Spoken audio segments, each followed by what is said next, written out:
Hello, my dear learners. Welcome back to your English grammar class. So, in this class, we will see chapter number 20 of your book, and the name of the chapter is conjunctions.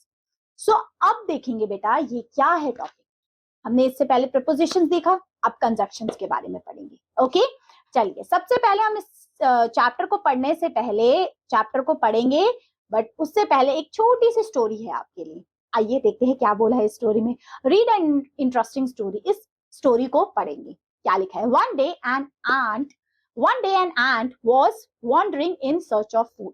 यहाँ पे एक चींटी आपको दिख रही है, वो इधर उधर घूम रही है उसको खाने की तलाश में. Although the day was pleasant, it felt very thirsty. वो काफी अच्छा दिन था और उसको उस टाइम बहुत प्यास लग रही थी. It walked fast and reached a river. वो जल्दी जल्दी गई और रिवर के किनारे पहुंचती है. और एक और चीज ध्यान रखना, ये स्टोरी में जो जो हाईलाइट वर्ड्स है ना, इनको देखते जाना आप, ठीक है.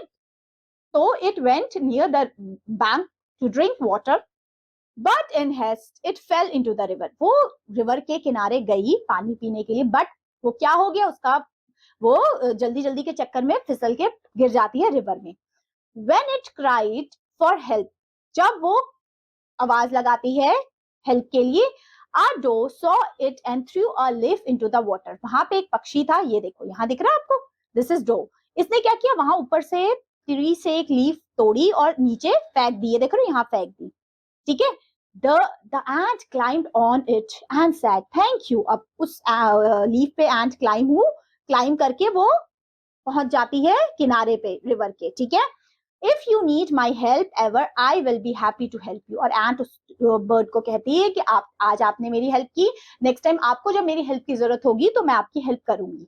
After some days while passing by the river, it saw a hunter aiming to a doe. एक बार क्या हुआ, उस बर्ड का शिकार करने के लिए कुछ हंटर आए हुए थे उस फॉरेस्ट में. So the ant at once bit the man on the leg. अब उस एंट को पता लगे कि ये हंटर, ये मेरी जो बर्ड है जिसने मेरी जान बचाई, उसको पकड़ने आया. तो उस एंट ने क्या किया, उसको उसके पांव पे जाके उसको काट लिया.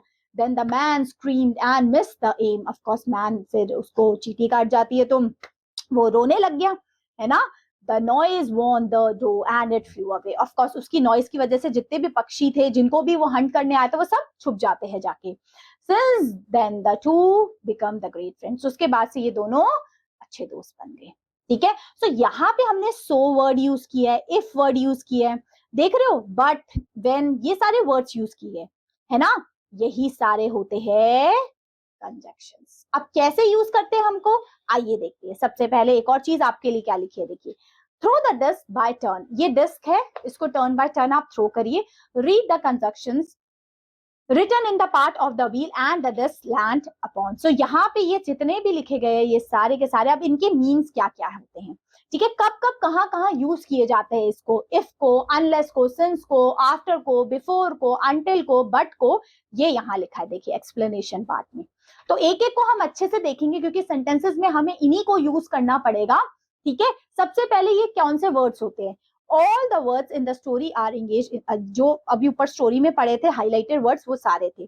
कंजक्शन जॉइन सेंटेंसेस, फ्रेज और क्लॉज टुगेदर. देखिए कंजक्शन का काम ही होता है किसी भी सेंटेंसेस को, किसी भी क्लॉज को, किसी भी फ्रेज को ज्वाइन करने का. क्योंकि हमने देखा है हम हमेशा एंड, बट, सो एक सेंटेंस दूसरे सेंटेंस से ज्वाइन करने के लिए यूज करते हैं, या एक क्लॉज को दूसरे क्लॉज से, है ना, इसके लिए हम यूज किया करते हैं इनको.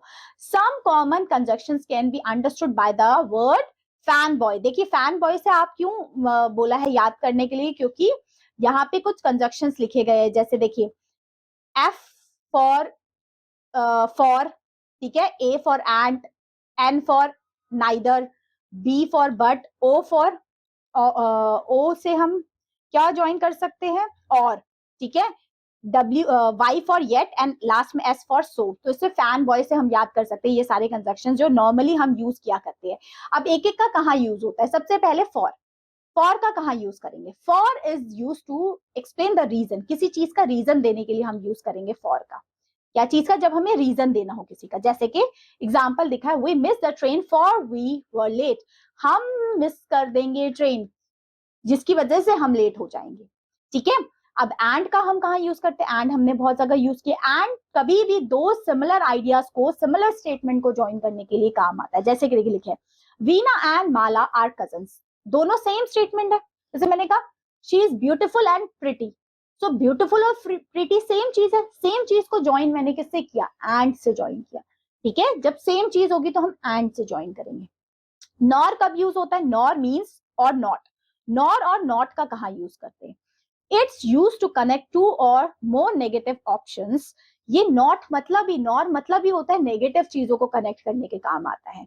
Often following either, we will study the use of either later. देखिए आइदर नाइदर का हम यूज आगे पढ़ेंगे। सबसे पहले नॉट और नॉर का मतलब ही होता है नेगेटिव चीज है। जैसे देखिए क्या बोल रहा है, I can't Singh nor can my sister, ना तो मैं सिंग कर सकता हूँ, गाना गाना आता है, ना तो मेरी सिस्टर को गाना गाना आता है। सो नॉट से कनेक्ट कर दिया। ठीक है, आगे देखिए बेटा बट लिखा है, बट का कब यूज होगा, but is use to show a contrast या कॉन्ट्राडिक्टरी स्टेटमेंट हो जाएगी जब, जैसे मैंने कहा कि she is intelligent but she is naughty, वो इंटेलिजेंट है बट नॉटी है, ऑपोजिट हो गई ना, उल्टी चीजें हो गई है ना। She is beautiful but she is naughty, ये भी लिख सकते हैं।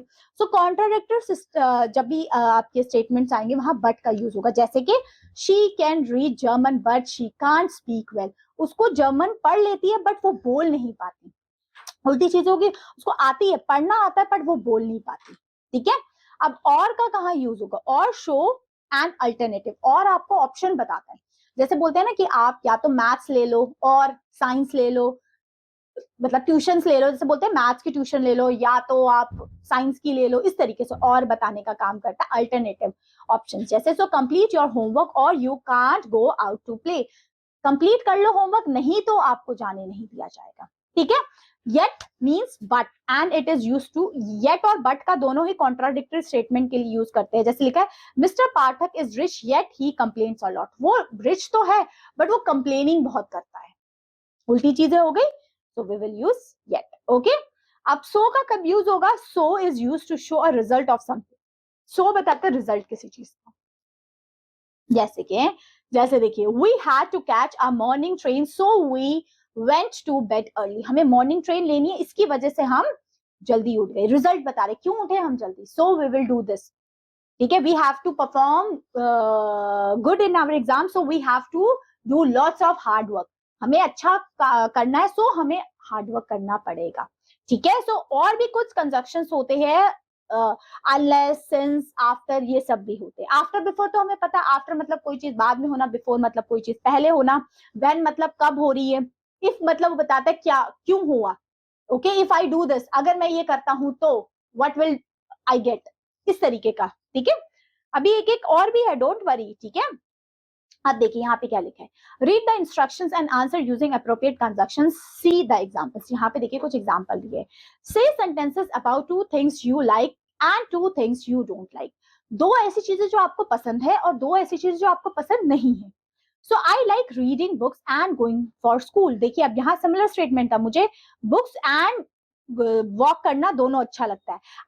I did not like papaya and cherries, मुझे पपाया और चेरीज पसंद नहीं है। यहाँ दो चीजें जो मुझे पसंद है वो लिखी, दो चीजें जो मुझे पसंद नहीं है वो लिखी मैंने। सेकंड में लिखा express your choice regarding two things you like to do in your free time, दो ऐसी चीजों के नाम लिखे जो आपको फ्री टाइम में करना पसंद है। जैसे कि I like to, I like painting, I like drawing, I like travelling, इस तरीके की चीजें। थर्ड लिखा talk about something you try to do but were unable to. Fourth लिखा talk about an incident you remember and its reason. ठीक है, say a sentence about something wonderful you did and result। सो ये तो अब आप ही बताएंगे।